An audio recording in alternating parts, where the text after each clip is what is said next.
ఎక్కడైనా ఎమ్మెల్యేలకు ఇతర పార్టీల నేతలతో ఇబ్బందులుంటాయి. కానీ ఆ నియోజకవర్గంలో సొంత మనుషులతోనే ఎమ్మెల్యేకు ఇబ్బందులు తప్పడం లేదా? బంధువులు పిఏల హవానే అక్కడ కొనసాగుతోందా?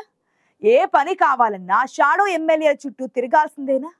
పోలీస్ శాఖనే శాసిస్తూ ఆడిందే ఆటగా అంతా నేనేనంటున్న ఆ పిఏ ఎవరు? ఏ నియోజకవర్గంలోనిది సీను? Let's watch.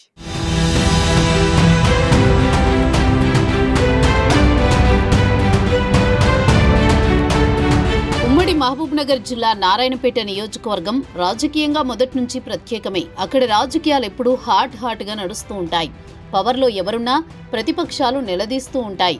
10 ఏళ్ల పాటు బీఆర్ఎస్ పార్టీ ఎమ్మెల్యే ఏకఛత్రాధిపత్యంగా ఏలారి నియోజకవర్గాన్ని.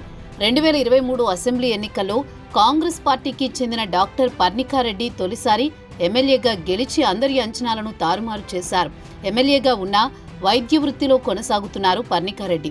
మొదటిసారి గెలిచిన పర్ణికారెడ్డికి రాజకీయ అనుభవం లేకపోయినా ఆమె మేనమామ కంభం శివకుమార్ రెడ్డి ఎన్నో ఏళ్లుగా రాజకీయాల్లో ఉన్నారు.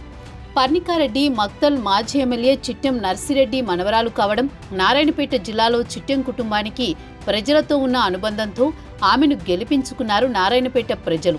తొలిసారి ఎమ్మెల్యేగా గెలిచిన పర్ణికారెడ్డికి చేదోడు వాదోడుగా మేనమామ కంభం శివకుమార్ రెడ్డి నియోజకవర్గంలో అంతా తానే వ్యవహరిస్తున్నారు. శివకుమార్ రెడ్డికి తెలియకుండా నియోజకవర్గంలో అసలే కార్యక్రమం జరగదట.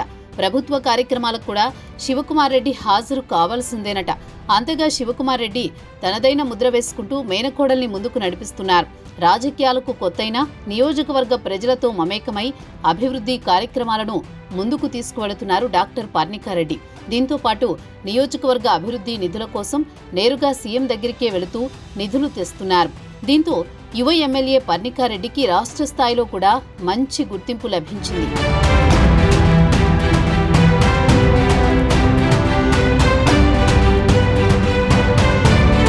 పర్ణికారెడ్డి పనితీరుపై ప్రజల్లో సానుకూల అభిప్రాయమే ఉంది. అయితే ఎక్కువ నియోజకవర్గంలో ఉండకపోవడంతో స్థానిక ప్రజలు ఏ సమస్య ఉన్నా ఆమె మేనమామ శివకుమార్ రెడ్డితో మాట్లాడాల్సి వస్తోంది.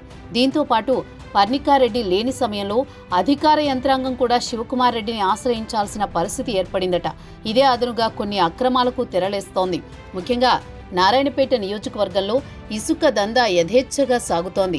జిల్లాలో ఎక్కువ అధికార పక్ష నేతల కనుసన్నల్లోనే ఇలాంటి దందాలు నడుస్తుండటంతో కట్టడి చేయలేక పోలీసులు కూడా చేతులెత్తేస్తున్నారట. అటు ప్రతిపక్ష నేతలు కూడా అధికార పక్ష నేతల అక్రమ వ్యాపారాలను ప్రశ్నించలేని పరిస్థితిలో ఉన్నారట. అందుకు ముఖ్య కారణం మాజీ ఎమ్మెల్యే స్థానికంగా లేకపోవడమేనంటున్నారు.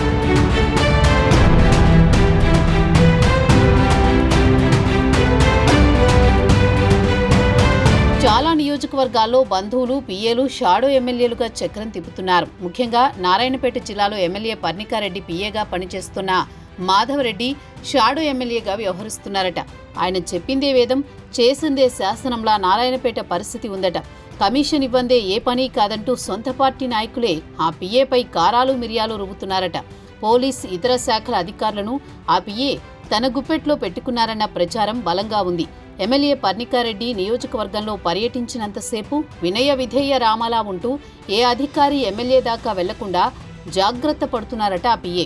ఎమ్మెల్యే తర్వాత అంతా తానేనంటూ చెలరేగిపోతున్న ఆ పిఏ నిర్వాకాలు బయటపడుతున్నాయట.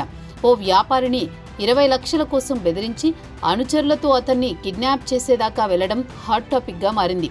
శృతి మించడంతో నియోజకవర్గంలో చివరికి సొంత పార్టీ నేతలకే కంటగింపుగా మారుతున్నారట ఆ పిఏ. మేడం మంచిదే కానీ పిఏతోనే తలనొప్పి అన్నట్లుంది నారాయణపేట నియోజకవర్గంలో జరుగుతున్న తంతు. పిఏలు బంధువుల మితిమీరిన జోక్యాన్ని నియంత్రించాల్సిన బాధ్యత తనదే అయినా దగ్గరి వాళ్లు కావడంతో పర్ణికారెడ్డి జంకుతున్నారట. ఇలాంటి వారిని నియంత్రించకపోతే చిట్టెం కుటుంబ వారసులు అపవాదు మూటగట్టుకోవాల్సి వస్తుందంటున్నారు కొందరు కాంగ్రెస్ నేతలు. మరి ఎమ్మెల్యే ఆ దిశగా ప్రయత్నం చేస్తారో లేదో చూడాలి.